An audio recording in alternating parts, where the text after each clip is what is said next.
a todos, somos la agencia Incarrista. En este capítulo, analizaremos México, aunque sin considerar las tierras mayas. México es el país del continente en donde se debate más intensamente la identidad nacional y la colonización española en esos territorios.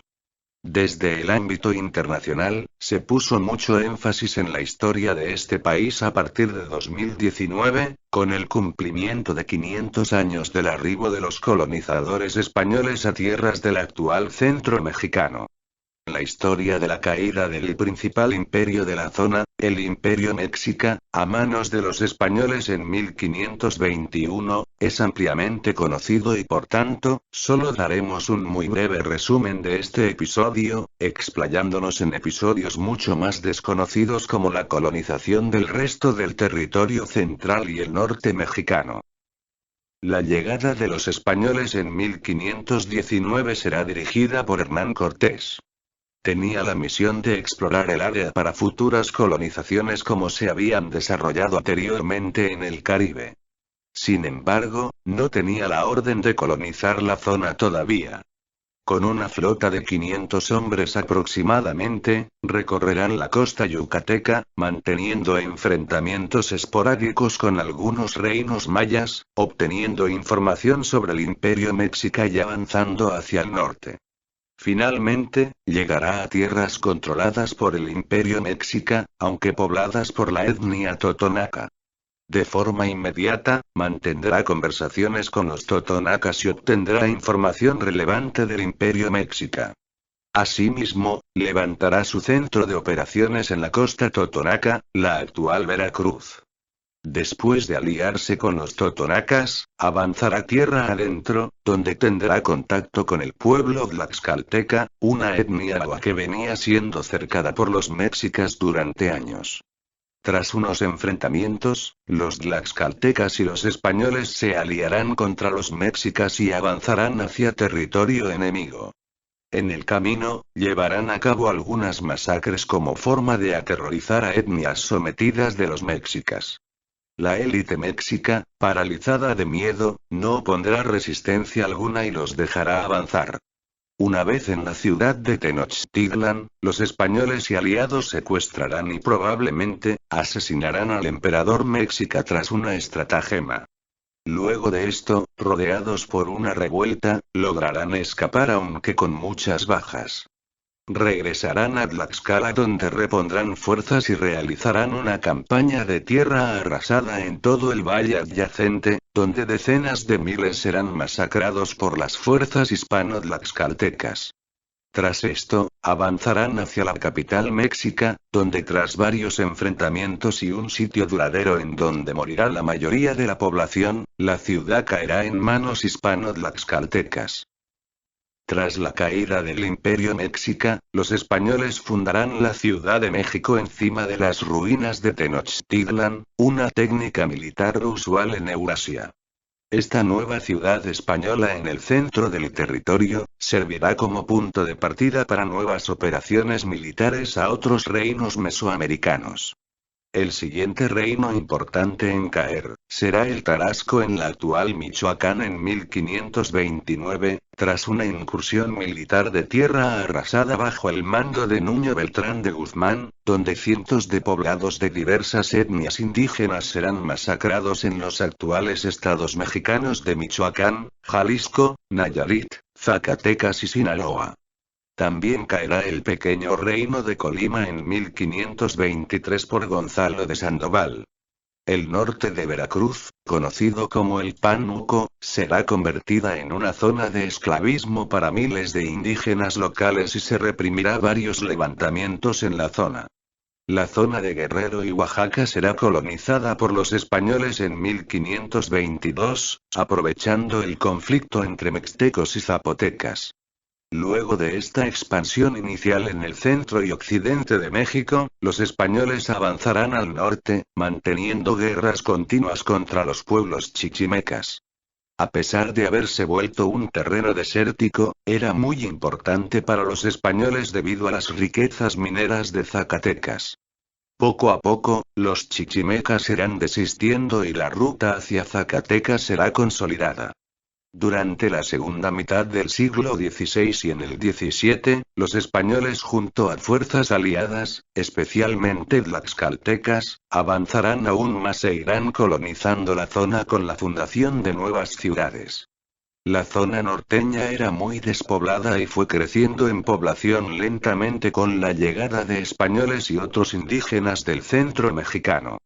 Como en el resto del continente, las enfermedades euroasiáticas arrasaron con las poblaciones mesoamericanas, siendo las más mortíferas, la epidemia de viruela de 1521 y Cocolizli en 1545 y 1576. Las epidemias acabaron con más del 90% de toda la población indígena mesoamericana en un siglo, sobreviviendo aproximadamente 1.500.000 indígenas en el territorio de la Nueva España para 1620. Asimismo, durante los 3 siglos de dominio español, alrededor de 1 millón de españoles se establecieron en el actual México. Muchos españoles se volvieron dueños de fincas donde manejaban encomiendas y luego, repartimientos. El territorio fue colonizado en su mayoría por hombres españoles, que no dudaron en tener concubinas indígenas de diversas etnias, principalmente nahuas del centro de México. Este hecho produjo la población mixta mayoritaria del centro de México, que migrará posteriormente al occidente y al norte mexicano de forma continuada. Algunas zonas no se mezclarán demasiado debido a la accidentada geografía o a la selva inaccesible como los actuales estados de Oaxaca, el norte de Veracruz o las zonas altas de Hidalgo y Puebla. Justo en estas regiones, reside la mayor cantidad de indígenas mexicanos actualmente, sin contar la zona maya.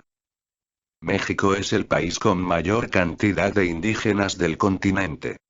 A pesar de que la doctrina oficial del Estado mexicano se basó en el concepto del mestizaje como unificador del país, no logró invisibilizar a las numerosas poblaciones indígenas del país que aún sobreviven. Actualmente, México cuenta con 9.220.000 indígenas según nuestros cálculos como agencia incarrista.